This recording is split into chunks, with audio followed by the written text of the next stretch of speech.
Nigeria's neighbors Chad, Cameroon, Niger and Benin, and Western officials met in Paris to flesh out a plan enabling them for the first time to share intelligence, coordinate action and monitor borders. And although Boko Haram has been fighting for 5 years, carrying out bombings and attacks on civilians and the security forces, the kidnapping last month of more than 200 girls from a school in the northeast has focused world attention on them. And Boko Haram is no longer a local terrorist group, it is operating clearly as an Al-Qaeda operation. It is an Al-Qaeda of West Africa, Nigerian President Goodluck Jonathan told a news conference in Paris following the meeting. And we have shown our commitment for a regional approach. Without West African countries coming together we will not be able to crush these terrorists, he said.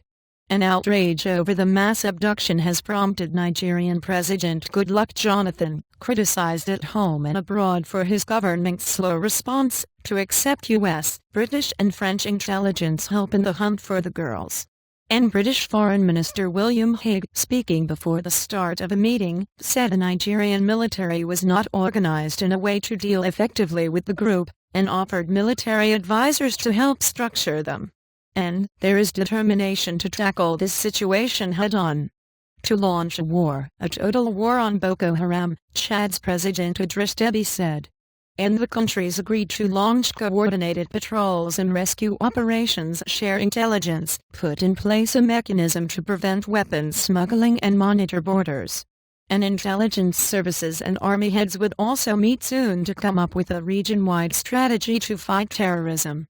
And the threat is serious and dangerous for the region, Africa and Europe, French President François Hollande said, although no concrete operational measures were announced. And spreading instability, and with 6,000 French troops operating in either Mali to the northwest or the Central African Republic to the east, Paris has an interest in preventing a deterioration in Nigeria's security. And like its Western allies, Paris has ruled out any military operation, saying it was primarily for Nigeria to take the lead, although Hollande said Rafale fighter jets based in the Chadian capital N'Djamena, just 60 kilometers from the Nigerian border, would be used for reconnaissance missions. And Paris fears Boko Haram could spread north into the Sahel and beyond Cameroon into the Central African Republic. Boko Haram has already targeted French interests in Nigeria, kidnapping a French family in northern Cameroon last year.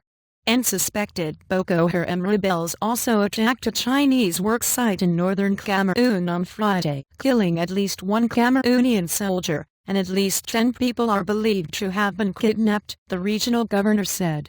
And we have affirmed our solidarity and determination to vigorously fight Boko Haram, Cameroon President Paul Biya said. They have committed one more attack, attacked businessmen, and this comes after the French hostages were kidnapped. As we speak we are searching for an Italian priest and a Canadian nun. The problem has become regional, if not a Western problem. And the group has killed more than 3,000 people in its war to establish an Islamic State in mostly Muslim northeast Nigeria. And Biya said he would send more means and troops to the north, but that Boko Haram had been picking soft targets and outnumbering his troops.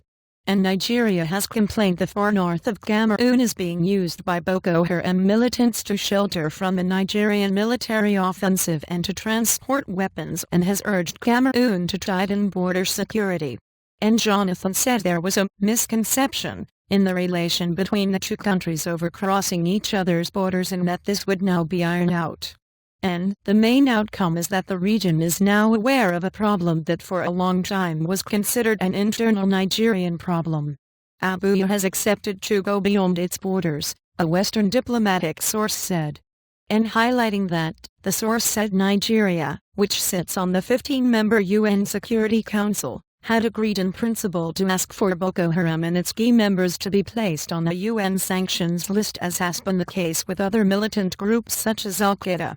And the world is aware of these young schoolgirls who were abducted, but quite frankly Boko Haram has been creating havoc for some time, U.S. Undersecretary for Political Affairs Wendy Sherman told Reuters. And we are all coordinated, we are all focused. This doesn't stop at borders. Terrorism does not know borders, and so we are going to work in a collective manner to get the job done. and editing by Alice